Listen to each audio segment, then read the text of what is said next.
রমজান মাসে মাসে নাজিল করা হয়েছে কোরআন। এটা এমন একটি কোরআন যে কোরআন মানুষকে আল্লাহর বিধান পালন করে জান্নাতে নিয়ে যেতে চায়। আমরা আজকে রমজান মাসে উপস্থিত হয়েছি। ইফতার মাহফিলের মূল স্পিরিট হচ্ছে আমরা সবাই রোজাদার, আল্লাহর আইন মানি বলে এখন যদি আপনাদের কাছে ইফতারি খেতে বলা হয়, ক্ষুধার্ত লাগছে, আপনারা কেউ খাবেন না। তার মানে আল্লাহর আইনকে আমি সম্মান করি।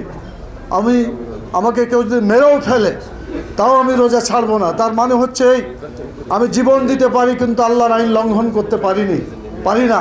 This is the lesson of Ramzan. এটাই হচ্ছে রমজানের শিক্ষা। আসুন কোরআনের বিধানকে বাংলাদেশে চালু করার জন্য আমরা সকলে মিলে ঐক্যবদ্ধভাবে চেষ্টা করি।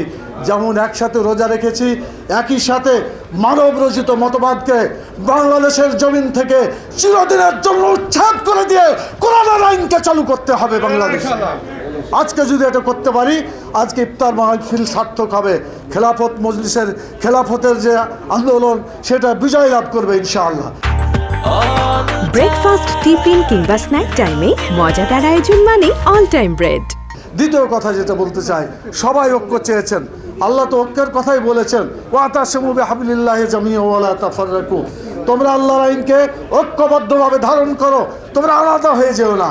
এজন্য যারা ইসলাম চায় সকলকে ঐক্যবদ্ধ থাকতে হবে এবং ইসলাম কায়েমের জন্য এগিয়ে যেতে হবে। ফ্যাসিস্ট সরকারের ব্যাপারে যে কথা বলে এই কথা শেষ করতে চাই, এখনও অনেকের কথার মধ্যে ফ্যাসিস্ট সরকারের প্রতি আনুকূল্য দেখা যায়। বাংলাদেশের মানুষ ফ্যাসিস্ট সরকারকে আর গ্রহণ করবে না, করতে দেবে না ইনশাআল্লাহ। সেজন্য ঐক্যবদ্ধভাবে আল্লাহর দিন বিজয়ের আন্দোলনকে বিজয়ী করে মানব রচিত মতবাদের কবর রচনা করে আসুন বাংলাদেশকে সুখী সমৃদ্ধশালী একটি দেশে পরিণত করি। জাহান্নামের পরিবেশ থেকে জান্নাতি পরিবেশে দেশকে পরিচালন করে আগামী দিনে জান্নাতুল ফেরদাউসে পৌঁছার জন্য কোরআনকে শক্তভাবে ধরে রাসূল সাল্লাল্লাহু আলাইহি ওয়াসাল্লামের ইসলামী রাষ্ট্র প্রতিষ্ঠার মডেলে মদিনার ইসলামী রাষ্ট্র যেভাবে কায়েম করেছেন, একইভাবে বাংলাদেশকে ইসলামী রাষ্ট্র প্রতিষ্ঠার জন্য আসুন সকলে এগিয়ে যায়। সবাইকে অনেক ধন্যবাদ।